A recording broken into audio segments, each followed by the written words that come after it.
Hey, everybody. Welcome back. It's been a few weeks. I'm on the mend. I'm doing great. Thanks for asking.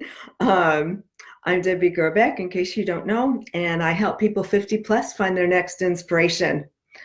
Um, so today, I wanted to talk about reacting versus responding. You know, life is full of disappointments. Of course, you're thrown curveballs, things happen.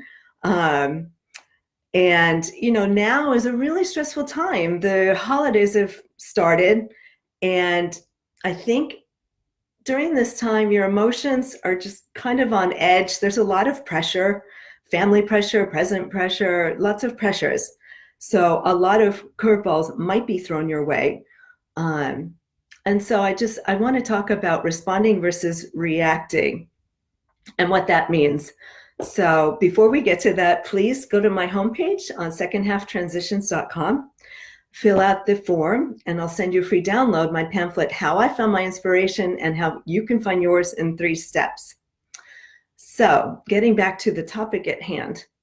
Um, so reacting versus responding, I'm just going to give you an example. Let's say you spent the last hour cleaning your disgusting kitchen floor. It's spotless now. You're really happy with the job that you did. And in comes your little boy with a glass of juice and he trips and the whole thing goes spilling over. Your gut reaction is like, oh God, I just spent so much time cleaning this. What did you do? A whole lot of negativity has come out there with your gut response, or your gut reaction, I should say. And so what happens is you're throwing out all this negativity.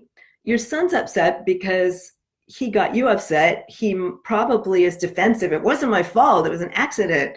There's just a lot of negative things that are happening, and then there's just disaster in your house. So a different way of reacting is responding. It's a more thoughtful approach. So your son comes in, you've just cleaned the floor. Um, Out comes the juice all over the floor again, and you just take a deep breath and you're like, okay, it was an accident. Things happen, so we clean the floor again. What's the big deal? Um, so what happens there is your son is not defensive because he hasn't made you upset. Hopefully he will apologize. It was an accident. And then there's peace.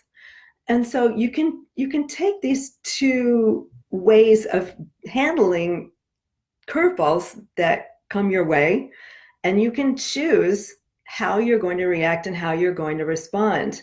Um, a reaction, just a quick definition of the two. A reaction is your gut. You're on autopilot. It's your knee-jerk reaction. It's thoughtless. You're reacting from your gut.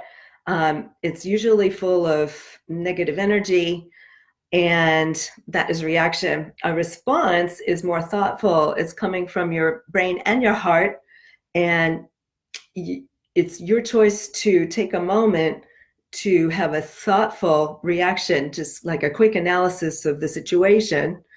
And you have a way to respond in a more positive way. So how do you move towards response? I'm going to tell you a few things that you can do to gain control over things that are out of your control. So as always, I always talk about being mindful. And I think that when you're aware of the changes that you want to make, as long as you are mindful and thoughtful, they will happen.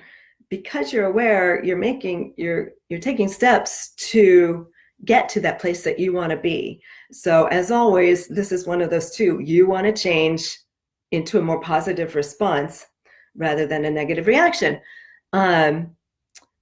So be more mindful. Just be aware of your actions.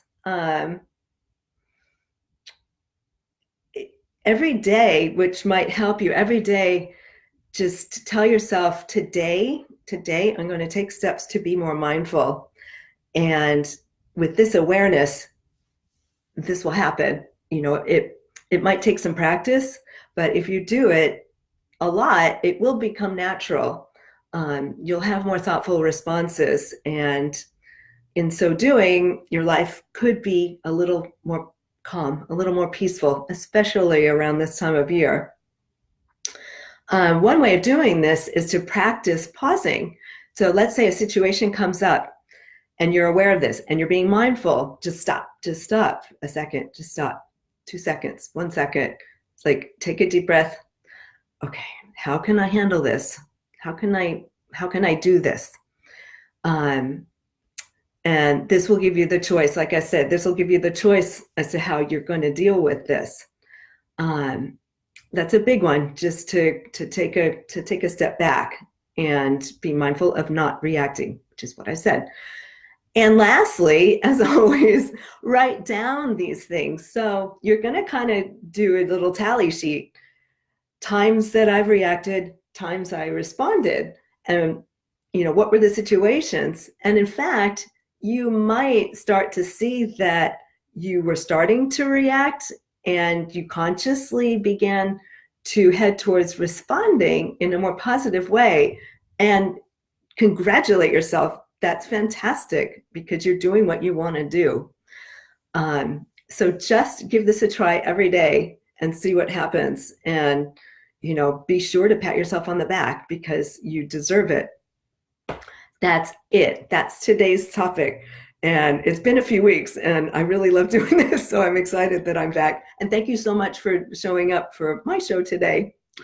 If you need some help with your responding versus reacting ways of dealing with things, please get in touch with me on my homepage on secondhalftransitions.com, not the homepage, on the Work With Me page, and fill out the form, and I'll get in touch with you and we can work out a deal. So have a great week. I'll see you next week, and thanks for showing up again. Bye.